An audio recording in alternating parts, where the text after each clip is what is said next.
let's move on, or else I'm just going to keep yammering. Devon in Omaha, Nebraska, you're live with Eric and V. What would you like to talk about? Holy smokes, I am actually next. I was going to make a whole bunch of jokes about the guy who Well, so don't get me let's wrong.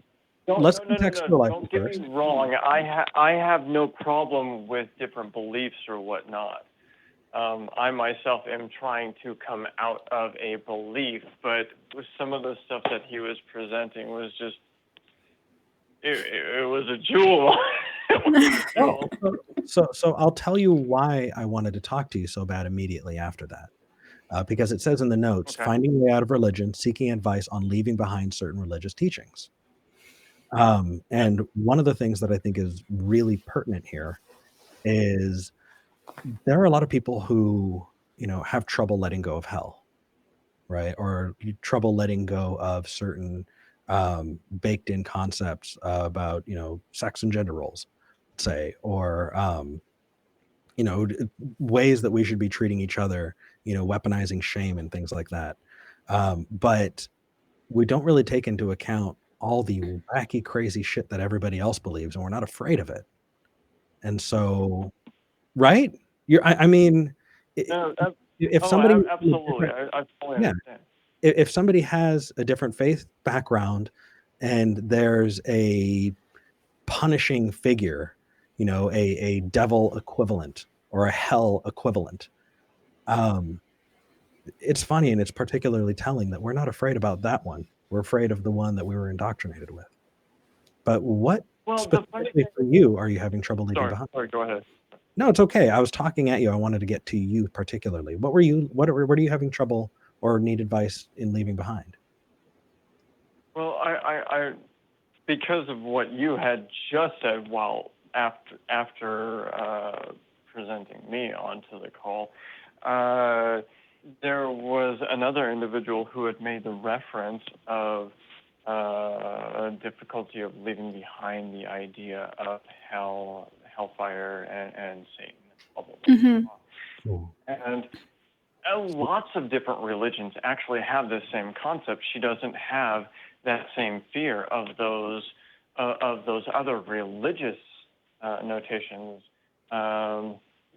They escape me at That's okay. they escape me at the moment, which really annoys me that they escape me at the moment. Just so we're clear, are you I talking about someone else finding their way out of religion, or are you talking about yourself? Myself, actually. Okay, so I had called in to Atheist Experience, I think it was 3 weeks ago, and there was a misunderstanding, and due to a head injury that I sustained, my processes of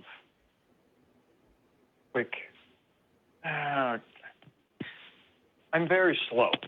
I'm very slow at being able to explain certain things, and when I hear something, I'm slow at being able to make an explanation of certain things.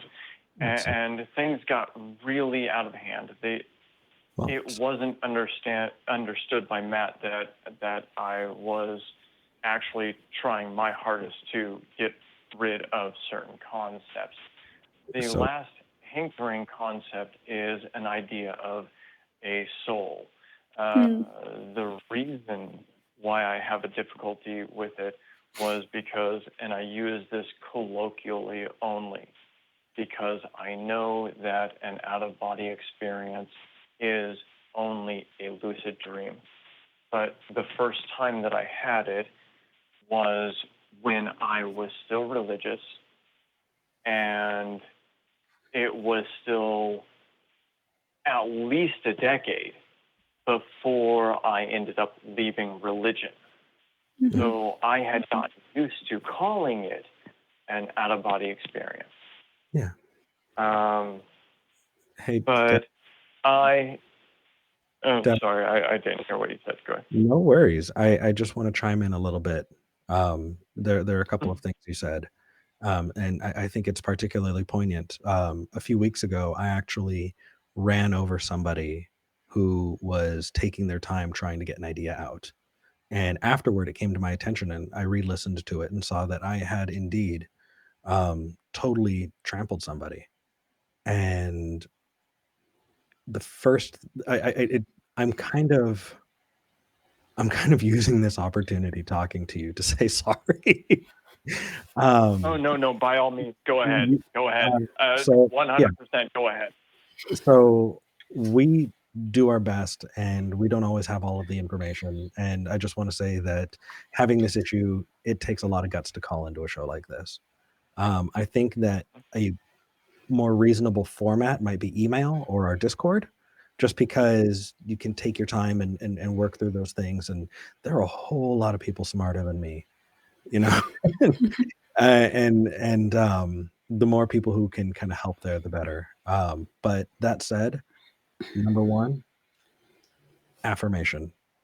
Your feelings are it's understood. Meaningless. No, No, my no. feelings So, are so meaningless. here's the thing. No, Yeah. it's true. No, Eric, it's true. My feelings are meaningless because whether or not I feel that the universe is infinite or finite or in a firmament or something stupid, Ooh, hold on. matter. Our audio Are engineer meaningless. our audio engineer actually gave me that. Hold on. So it's a right? I've been playing with the soundboard all day. Feelings are meaningless. So The Devon, truth is the truth. yeah, I've heard the quote, And "Facts don't care about your feelings," but here's the thing, dude. You're dealing with two separate things, and when you're talking about the truth of a thing, you're right. Your feelings don't matter, you know. But when you come to the point where you recognize, hey, you know what? Rationally, I'm dealing with this topic, and I know that this shouldn't be bothering me. Your feelings can take a long time to catch up to those facts. And true. I've talked to a lot of people who've said, you know, I know rationally that I shouldn't be having this fear, but I still have it. And they get upset with themselves. But the fact is you're human and you're processing. And it takes time, and often it takes way longer than you want it to. It takes way longer than you would hope, but over time it goes away. It really does, but it takes that time. What I really suggest is, start to, dissipate the stigma, talk about it. Definitely bring it up in therapy, talk to a therapist about it. And over time, these things start to lose their power. Well, see, that's the thing. I can't actually find anybody, and that was one of the things that drew me to Talk Heathen and Atheist Experience. I was actually hoping to utilize that as a venue because every counselor that I had gone to, every individual in my personal life, they they're all believers in some concept, whether it be karma or whatever. And the only thing that I actually have hankering on is this concept of a soul, and that is primarily based because of my the lucid dreams that I had that I want to call out-of-body experiences. It sounds like V, I see you in the live chat. Secular Therapy Project. Yes, that's that. Check out the Secular Therapy Project. I'm taking that from you because Secular Therapy Project. Discord. There are a lot of communities. If you're on Facebook, we've got an awesome community. If you're on Reddit, I still want to see more of that being built, but I see awesome people in there as well, providing support for each other. That said, there's only so much that peer support can do. And when it comes to trauma and indoctrination can be incredibly traumatic. There's another affirmation. Fear of hell is something that was so important. We had Daryl Ray on to talk about it, the trauma that comes from it. And that's really hard to actually overcome. That took me at least a good 2 years to overcome. And Yeah. many of us are still going through it in one way or another. I know that there are parts of my indoctrination that I'm still working on. It doesn't make me a bad skeptic. Can I ask you a question, Devon? Absolutely.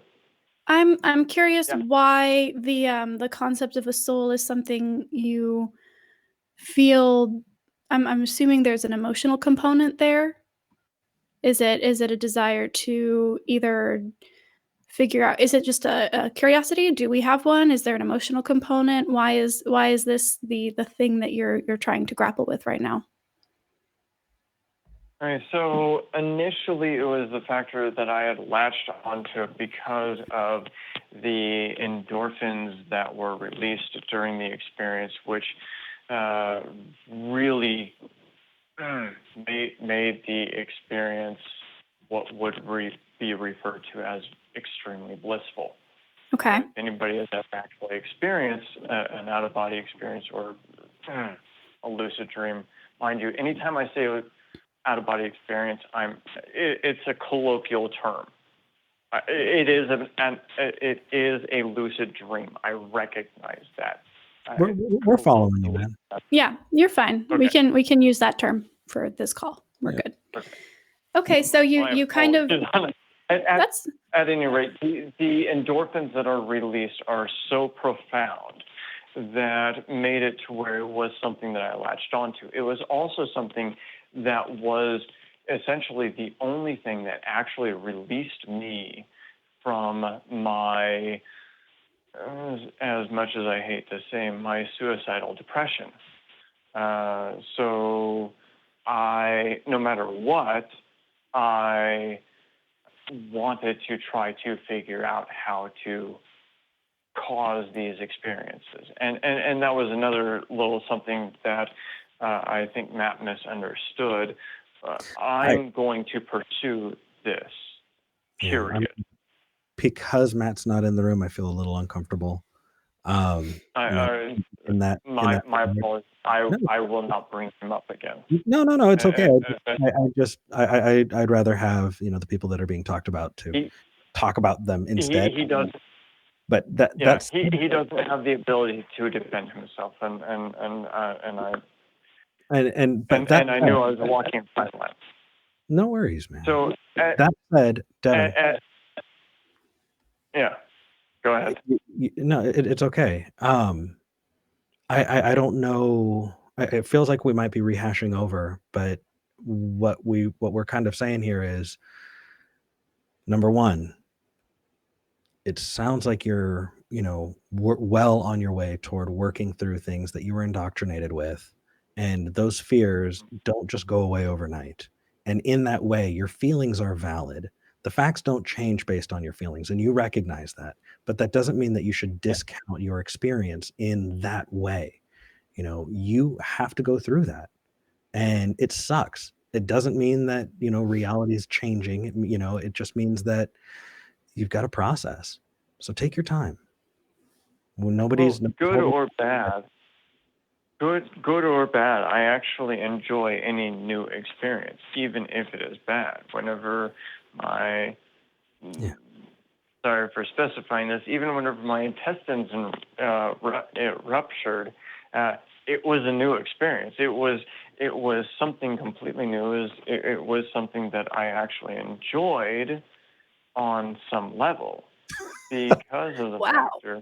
Yeah. Devon? I know that sounds really strange.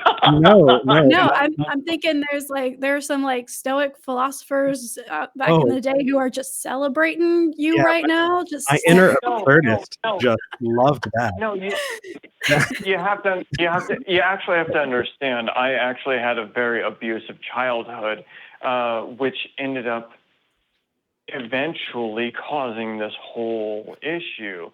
I enjoy experiencing life. I really do. Good. And it doesn't matter what kind of life it is, but at the same time, I'm wanting to know what truth is. And that was one of the things that drew me very strongly towards the scientific method, et cetera, et cetera. Mm-hmm. Now, that said, hey, Devon. Yeah. We're super limited on time. I want to make sure we get to other callers. Understood. But it sounds like you're on the right track, dude. You're doing good. Yeah, I think honestly, for me, the thing that I can push you towards the most is the Secular Therapy Project. It is a database of therapists in your area who are secular, who have been vetted by secular humanists and atheists and people who value the scientific method and have been determined to be not wooey, not religious, and willing to meet you on at the place you're at right now, and not try to pass things off as, a soul or God or angels or whatever. So definitely check out the Secular Therapy Project to see if there's a therapist in your area who you can work with. But also, I just wanted to validate that this is a good path of inquiry. If you have an experience and you enjoyed it, and it gave you an endorphin rush, in addition to getting actual therapy and getting on medication if you need it, if you want to pursue that endorphin rush, you should. And if you can best pinpoint where that's coming from, then you're going to be able to replicate that more effectively. So yeah, definitely talk with a therapist and try and determine, okay, how do I bring this on naturally? How do I work with my own body and my own brain to allow myself to experience these fun and interesting experiences in a way that doesn't rely on anything mystical? Definitely. It looks like we lost him. But hopefully that helps. And thank you for calling in. Yeah. And just the small caveat that as long as that endorphin rush isn't coming at the expense of other people. Well, yes. Generally, lucid dreaming, I would imagine, doesn't come at the expense of others. But if it Inception, I suppose, is an example of that. But yeah. Absolutely. All right.